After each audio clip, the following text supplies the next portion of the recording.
Dances. There are many different types of Filipino dances varying on region. Types of Filipino dance include Cordillera, Muslim, tribal, rural, and Spanish-style dances. So, naay two examples of traditional Filipino dances are tinikling and binasuan, and much more Filipino have unique folk dance like tinikling. Traditional folk dances of the Philippines. The Philippines has many popular folk dances which have evolved and changed as they have been passed down from generation to generation. So, here are some of the most popular dance from the region. First is Itik-Itik from Surigao, Tinikling from Leyte and the Visayas region, Sayaw sa Bangkok from Pangasinan, Binasuan from Pangasinan, Pandango sa Ilaw from Binan, Laguna, Maglalatik from Binan, Laguna, Kapa Malong-Malong from Mindanao, Pantomina from Bicol Region, Singkil from Mananao, Pung Cabal, La Estudiana from Samar and Quezon, Alcamfor from Leyte. Music.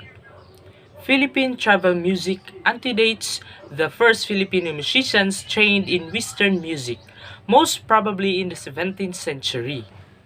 The 19th century produced Marcelo Adunay, trained by the Augustinian order and composer of full orchestral accompaniments to the Grand Mass. Tidium Benedictus, among others.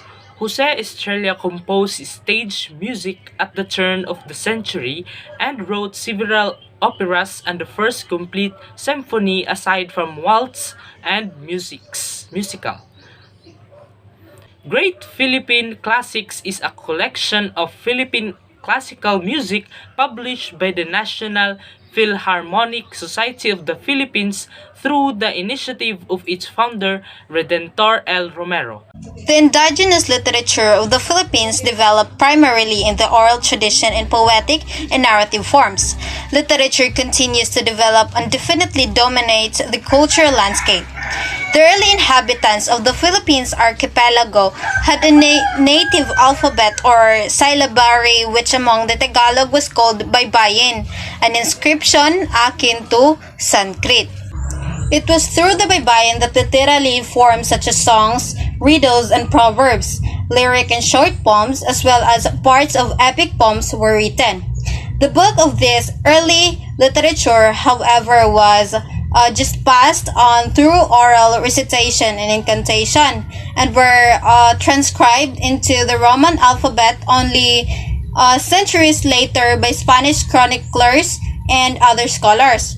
It is believed that replacement of the baybayin by the Roman alphabet must have obliterated a significant aspect of indigenous Philippine culture. What are the visual arts? So, the visual arts are art forms that create works that are primarily virtual in nature, such as ceramics, drawings, painting, sculptures, design, crafts, photography, video, filmmaking, and architecture.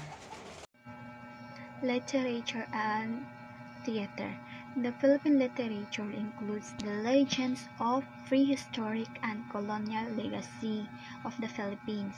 The pre-Hispanic Philippine literature were actually the epic passage from generalization, originally through oral tradition, poetry, and metrical romance.